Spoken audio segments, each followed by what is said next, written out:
All right, we are now starting section 4.2, which is applying congruence and triangles.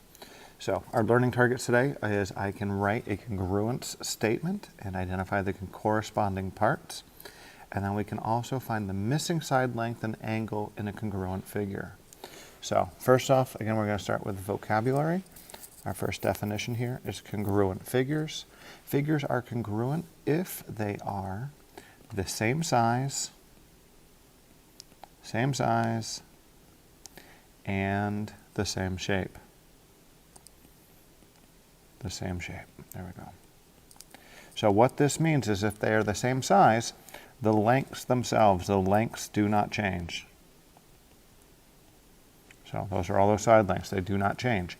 If it is the same shape, the angles do not change. So if either the angles or the sides change, it cannot be congruent.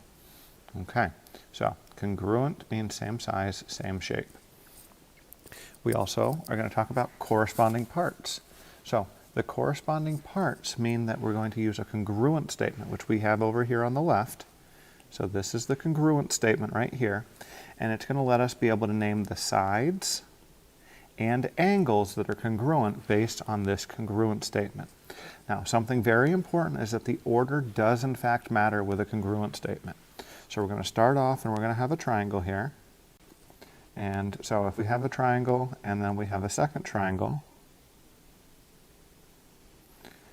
and I have one of those triangles called A, B, C, and the other triangle is called D, E, F.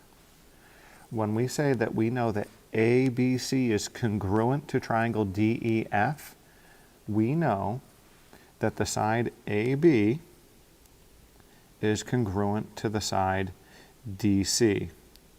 Okay? It means that we know that BC, so this side here, is going to be congruent to EF. Okay? And then finally, we would know that AC, this last side, AC, would have to be congruent to DF. Again, the order matters. The order is telling you all of that information. So we know that AB, so segment AB is congruent to segment DE. We know that BC is congruent to segment EF. And we know that segment CA is congruent to segment FD. Okay, so that's all the information we know about the sides. We also know that the corresponding angles are going to be congruent. So we have angle A right here. That's going to match angle D because they're both in the first spot here. So angle A is going to be congruent to angle D. We'd also know the angle B and E because those are in the second spot. So angle B would have to be congruent to angle E. Finally, we'd know here we have angle C and F, and angle C would have to be congruent to angle F. So again, the order matters. Whatever the position in the congruent statement is telling you what's going to be congruent between the two figures. Okay? All right, we're now going to use our congruent statement to go ahead and solve for x and y.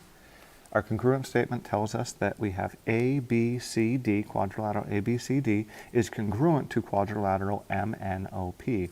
So what this means is that we're going to have angle A, and that's going to be congruent to angle M. So these were both in that first position, and so A and M are going to be congruent. We could also go around and do this with B and N, so we have B here and N here, and then we could do this with C, which was in that third position, and we could say that C is going to be congruent to O. And then finally we could say P and D are congruent, so all of that gives us that information. So if we want to go ahead and think about the side lengths now, we would be able to say that AB, so side AB, that's the bottom side, is going to be congruent to MN, this bottom edge. We would know that BC, so BC is this side right here, is going to be congruent to NO, which would be that side right there. And we could say that CD, so that's the bottom here, would be congruent to this top side. Now, there's an issue with the printout here. This O, this 9 here on the side, should actually be down here. So let's go ahead and move that. That 9 shouldn't be there, it should be at the bottom. So go ahead and make that edit on your sheet. And now let's go ahead and move forward to solve this problem. Now we need to figure out what y is here. So if I come in here and I say, okay, A and M are the same. Angle A is congruent to angle M. What that means is that 68 has to equal 8y plus 4. Here, I'll go ahead and use my algebra to solve this. Minus 4, minus 4. I get 64 equals 8y. Divide each side by 8. And I get that y equals 8. Okay, so that's solved for y. And now I'll go ahead and solve for x. So for x, I have this 6x minus 4, which is OP.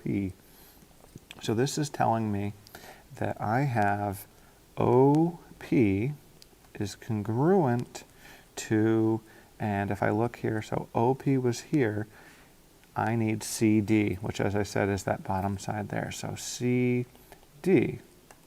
So if I take those measurements now that I have inside there and say 6x minus 4, that was OP, that has to equal 9. At which point I can, again, use some algebra and solve this equation. Add 4 to both sides. I get 6x equals 13. Go ahead and divide both sides by 6. And I get that x equals 13/6, which if we wanted to write that as a mixed number, we would say it would be 2 1/6. So there we go. That is the process of using corresponding angles and corresponding sides in congruent triangles to solve problems. Again, our two goals were to be able to write a congruent statement and identify the corresponding parts, and to be able to find a missing side or a missing angle in a congruent figure. I look forward to seeing you guys soon.